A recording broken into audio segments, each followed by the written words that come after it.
looking at the sample team of Alakazam, Executor, and Gengar with Chansey, Snorlax, and Tauros. Of course, of course, of course. What's the move? What's the game plan for this team? What are some of the lines? What's the meta strategy? I've been playing with this team a lot recently, so I'll give you all the quick rundown of what I've seen personally and how I like to play this team. All right, so for Alakazam, you're running Psychic, Seismic Toss. This is per the norm. I mean, Seismic Toss, of course, on the big specials to chip them down. Psychic to maybe lower the opponent's special. Thunder Wave and Recover, I mean, just the standard Gen 1 stuff. Paralyze and Heal. Remember, the end goal pretty much for Gen 1 is put something to sleep, freeze something, try and explode on a few things, and then sweep every paralysis less than 60% health Pokemon with the Tauros at the end. That's always pretty much the game plan when you're running a team in Gen 1 OU.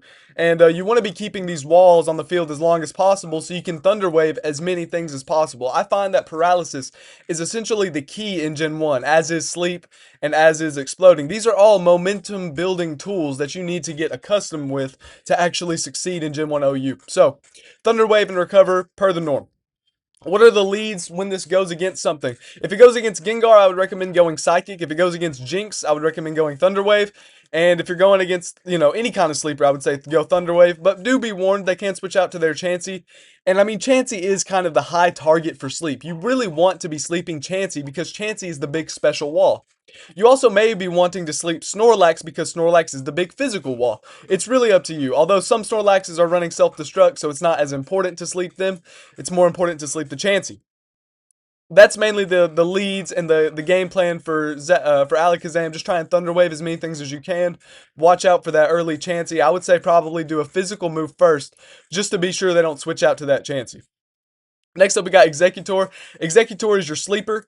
It's your only sleeper on this team since Chansey is running Bolt Beam. And it has Psychic and Mega Drain. This is a more offensive team, of course, going to be countering Starmie and Rhydon with the Mega Drain. And Psychic is going to be there to lower the opponent's special, maybe hit some Snorlaxes, maybe hit some Tauros. But yeah, Executor is also very, very fast as well, so you're going to be getting crits off pretty frequently. And yeah, you have really good coverage with Psychic, Sleep Powder, Mega Drain, Explosion. You want to be exploding on something after your Executor loses value. Executor is one of the most broken Pokemon because it gets both a sleeping move and an exploding move. And it has great speed as well, which is what makes it so broken in this Gen 1 OU. Yeah. Next up, we have Gengar. Gengar is, sorry, I apologize. You actually do have a secondary sleeper with Gengar. But Gengar is going to be likely exploding, and I mean countering Starmies. That's pretty much what Gengar is here for. You throw this out against the Starmie. There's not really much they can do against you except maybe freeze the Gengar with a Blizzard. So trying to put the Starmie to sleep with Hypnosis is always good if you accidentally paralyze the Chansey. I would say Starmie is the really big secondary special threat. And then thirdly, you would have, your Alakazam and then Gengar and then Jinx, right? Those are all the ones you want to maybe put to sleep, those big special threats on the field, and try and lower any big special tanks with Psychic and then counter, Starmie with Thunderbolt. And then, of course, you have Explosion, simple game plan with most of these sleepers. I mean, you just want to explode. This is also what makes Gengar such a great Pokemon, is the fact that it gets Hypnosis and Explosion. Although Hypnosis is not as accurate as Sleep Powder is. Sleep Powder is 75%, while Hypnosis is only 60%. So do be watching out for those misses. But that's the entire game plan. Counter Starmie, lower a big physical wall with Psychic. Next up, we have Bolt Beam Chansey. What more is there to discuss?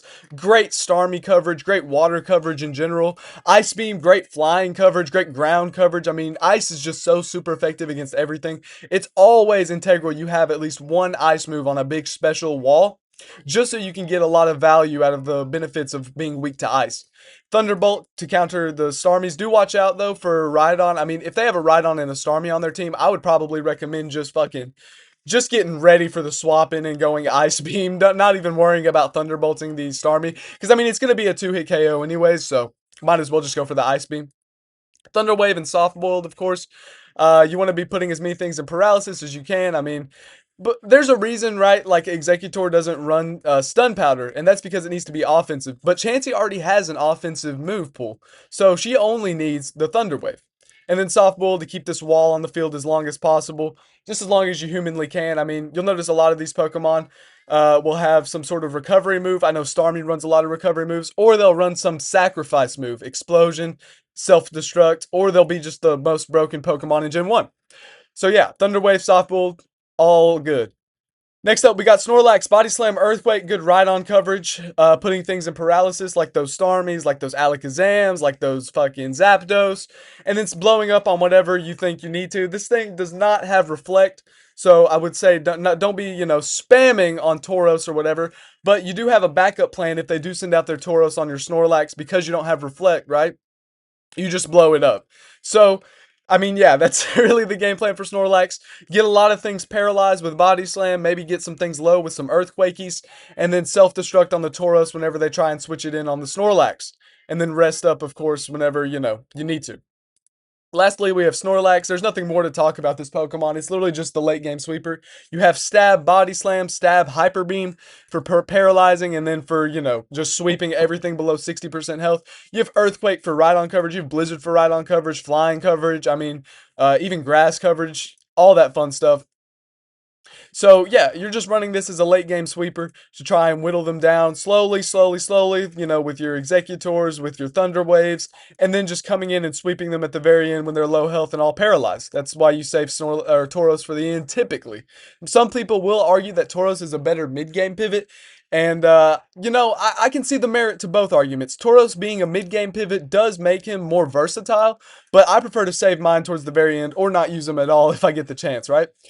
So the game plan, the main line is go into Alakazam. They're probably going to switch out to Chansey. I would switch out to Executor if you think that they're going to switch out to Chansey. If not, you can always just test the waters with a physical attacking move. I would be very wary of clicking Thunder Wave as your first move because that's probably what they're expecting, right? Thunder Wave is always the most predictable move for any turn 1 of Gen 1 OU, so the opponent is likely playing around that. I'll try and put the Chansey to sleep or just throw something to sleep because once they see that Executor, they're going to throw something else on the field to get put to sleep. Put something to sleep, Mega Drain whenever you get the opportunity. Go into your Chansey against their big special attackers and then go into Snorlax as a wall against their big physical attackers, maybe like Rhydon. You can even go Chansey into Rhydon with Ice Beam because Ice Beam is a 2-hit KO on Rhydon. So that's the whole line. Alakazam, Executor to put something to sleep. Maybe Gengar against the Starmie, or maybe try and put something secondary, If your Executor doesn't work out, maybe you can try and put something to sleep with the Gengar, and then explode when you get the opportunity. And lastly, sleep with Tauros at the end when you've put things in paralysis, when you've paralyzed enough things with all of your fun paralysis tools. Alright, that's it for this one. See ya.